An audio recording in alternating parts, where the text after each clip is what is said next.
There is one moment, one internal decision that permanently shifts how people treat you, and it has nothing to do with your looks, status, success, or how nice you are.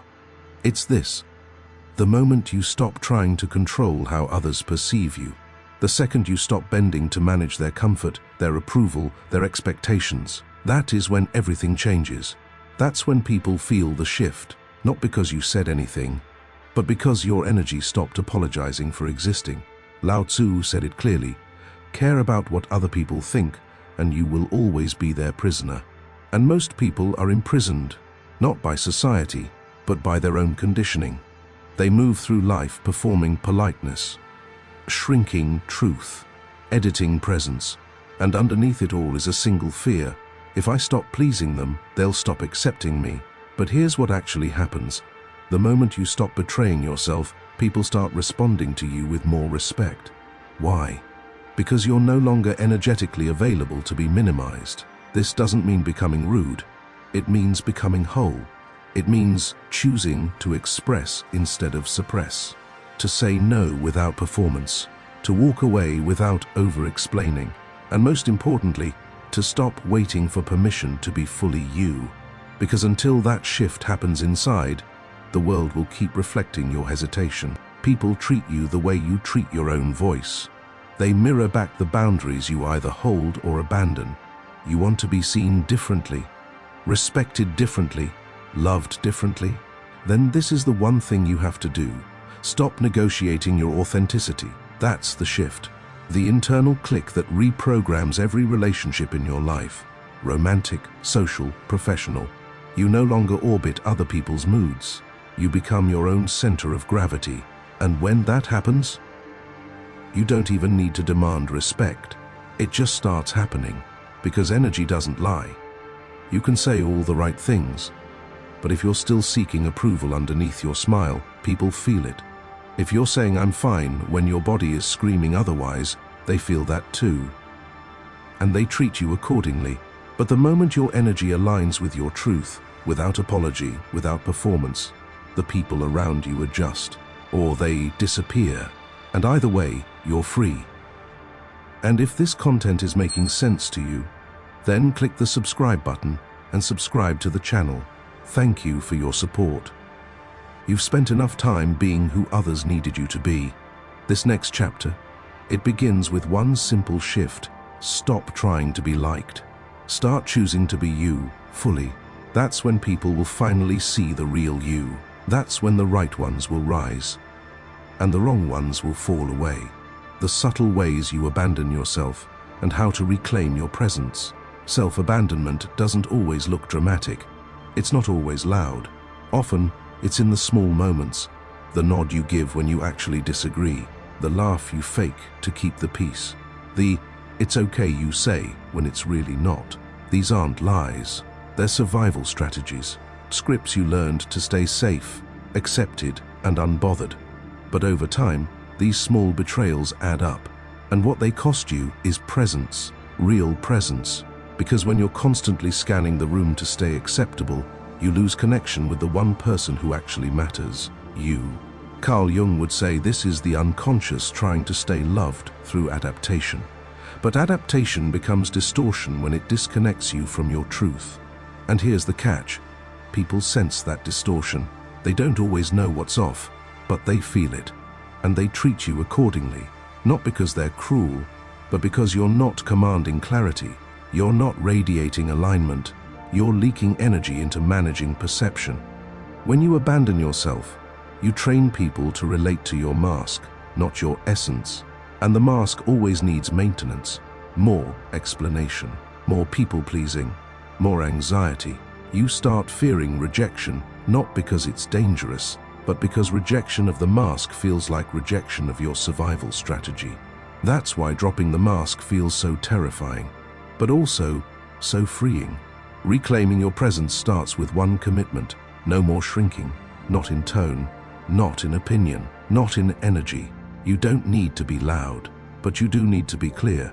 Clarity is magnetic. People respond to it without even knowing why. You say less, and it lands more.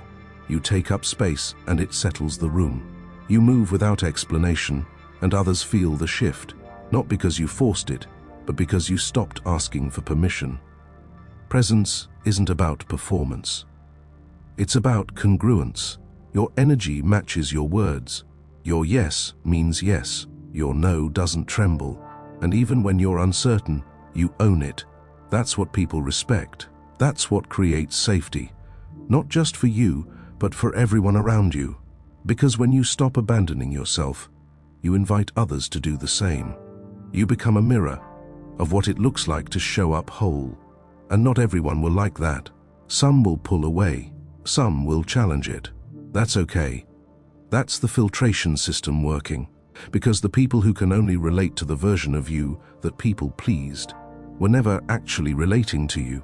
And the more you return to your truth, the more your world starts reflecting that. Not overnight, but with consistency, with clarity, with presence, the non-verbal signals that shift how you're perceived instantly. You can change how people treat you, not by what you say, but by what you signal.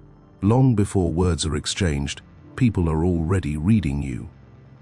They read your posture, your tone, your eyes, your stillness, your tension. They pick up on subtle energetic cues, most of them unconscious, that tell them exactly how to treat you. And if you want to shift the dynamic, you don't need to say more. You need to become aware of what your energy is broadcasting. Are you entering the room like an apology? Are your shoulders curled inward, your eye contact brief, your voice tentative? That's not personality. That's unspoken permission. It tells the room, I won't take up too much space. And people respond accordingly, not because they don't respect you, but because you're unconsciously asking them not to. Carl Jung said, the world will ask you who you are. And if you do not know, the world will tell you. When your energy isn't claimed, it gets assigned. And often, it's assigned the lowest version possible: follower, background character, supporter. But the moment you shift that energy, even subtly, the world starts recalibrating. Not because you demanded respect, but because you stopped hiding. Here's what that shift looks like. Posture, not stiff, not aggressive, just tall, aligned, upright. You're telling the room, I exist, I belong, I'm here. That alone changes everything. Eye contact, not to intimidate, but to connect. It says, I see you, I'm not afraid to be seen either. Stillness, movement is fine, but fidgeting screams discomfort. Stillness says, I'm grounded. Voice, volume doesn't matter as much as pace. Speak slower. Pauses command attention more than rambling ever could. These are not manipulation tactics. They're acts of alignment. Because when your outer signals match your inner truth, people treat you differently without knowing why. You feel anchored, and they feel it too. And suddenly, the dynamics that used to drain you begin to shift. People listen when you speak. They respect your time. They stop expecting you to bend, because your presence told them, I don't play that role anymore. Most people try to shift perception by overcompensating, performing confidence, faking it. But that's still external. The real transformation comes from within. When your nervous system calms, your body language changes. When you feel safe in yourself, your energy becomes magnetic. And when you trust your own voice, your silence becomes powerful. You don't need to prove anything. You don't need to demand respect. You just need to stop signaling that you're not worthy of it. That one inner shift will say more than 1,000 perfectly worded affirmations ever could. The moment you stop performing, and people start mirroring the real you, there's a moment, quiet, unannounced, when everything shifts. You're no longer trying to impress, or manage, or explain. You're just you, fully present, fully clear, fully rooted. And suddenly, people around you start treating you differently. Not because they changed, but because you stopped performing. You stopped being a version of yourself curated for approval. And in doing so, you gave others permission to meet the real you, or to leave. Carl Jung would call this individuation, becoming whole. No longer living from the masks, but from the self. And that self, it doesn't chase validation. It doesn't panic in silence.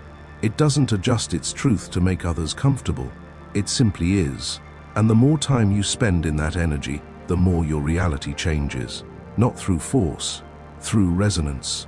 You begin to notice who stays and who fades. You notice who respects your no without needing an explanation, who values your time, your presence, your boundary. And you notice something else. The chaos fades. The drama, the power plays, the subtle manipulations, they stop landing because you're no longer energetically available for them. You've stopped responding from survival and started responding from sovereignty. This is not about being untouchable. It's about being unshakable. You can still feel, still connect, still love deeply, but it's no longer from fear. It's from alignment, from wholeness. And people feel it. They might not be able to name what's changed, but they know they can't relate to you the way they used to. You're no longer malleable, no longer caught in their projection. You've become a mirror, and in your reflection, they either rise or disappear. And that's the moment you've been chasing all along. Not when everyone likes you, but when you finally like yourself enough to stop performing for them. If you made it this far, you're not just watching, you're remembering, returning, reclaiming your inner ground. So trust that the video YouTube shows you next, the one appearing now, is not random. It's the next doorway, the next layer, and it will meet you exactly where you are.